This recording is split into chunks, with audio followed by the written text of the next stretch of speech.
లోనే ఉంటాయి. కడిగితే చాలా వరకు క్లియర్ అయిపోతాయి. అరిటాకు మీద అన్నం తింటే మంచిదని అందరికి తెలుసు. ఏం మంచి మీకు తెలుసా?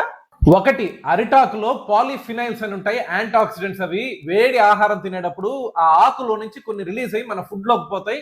చాలా మంచిది మన హెల్త్ కి. రెండు, అరిటాకులో అరోమా కాంపౌండ్స్ అని ఉంటాయి. అవి మంచి ఫ్లేవర్ ఇస్తాయి, బెటర్ డైజెషన్ చేస్తాయి, సలైవా స్టిమ్యులేషన్ కూడా హెల్ప్ చేస్తాయి. ఇంకా అరిటాకులో ఇడ్లీ చేస్తుంటారు. ఆ ఇడ్లీ ఫ్లేవర్ చూడాలి, ఎంత లైట్ గా ఉంటుందంటే కాంపౌండ్స్ అన్ని పోయి ఆ రుచి గానీ ఆ టేస్ట్ గానీ అద్భుతంగా ఉంటుంది. మైక్రోప్లాస్టిక్, అల్యూమినియం, కెమికల్స్ ఇట్లాంటివి ఏమీ లేవు దాని మీద.